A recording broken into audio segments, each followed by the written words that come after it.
নির্বাচন কমিশন আগামী রমজানের আগে 2026 সালের ফেব্রুয়ারি মাসে জাতীয় নির্বাচন অনুষ্ঠানের আয়োজন। আগামী ফেব্রুয়ারিতে জাতীয় সংসদ নির্বাচনের ঘোষণা দিয়েছেন অন্তর্বর্তী সরকারের প্রধান উপদেষ্টা ডক্টর মোহাম্মদ ইউনূস।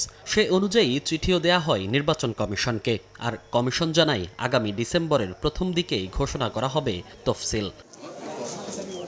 এরপর থেকেই সরগরম দেশের রাজনৈতিক অঙ্গন। নির্বাচনকে কেন্দ্র করে চলছে পাল্টাপাল্টি কথার লড়াই, কখনো পিয়ার আবার কখনো নির্বাচনের তারিখ।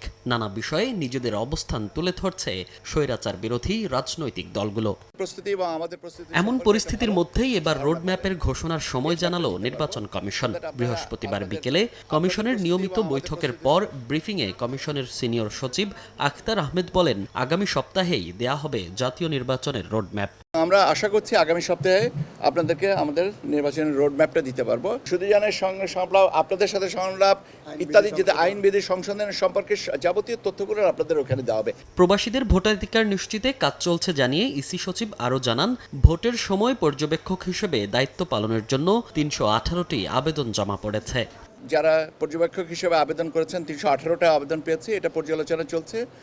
আর 22টা যে রাজনৈতিক দলের নিবন্ধন যেটা হয়েছে, যে প্রাথমিকভাবে তাদেরটা ফিল্ডে পাঠাবো আমরা। আউট অফ কান্ট্রি ভোটিং, এটা আমার মনে হয় যে আমরা আরও একটু আজকে কিছু আলোচনা হয়েছে যে পদ্ধতিটা, প্রসেসটা কি হবে। এদিন প্রধান নির্বাচন কমিশনারের সঙ্গে সাক্ষাৎ করেন জাতীয় পার্টির নেতারা। পরে জাপা মহাসচিব বলেন, আগামী জাতীয় সংসদ নির্বাচন অবাধ সুষ্ঠু করতে নির্বাচন কমিশনের উপর আস্থা আছে, তবে বর্তমান সরকারকে নিরপেক্ষ মনে করেন না তারা। সরকারকে আমরা পুরোপুরি নিরপেক্ষ মনে করি না, তবে নির্বাচন কমিশনকে আমরা নিরপেক্ষ দেখতে চাই।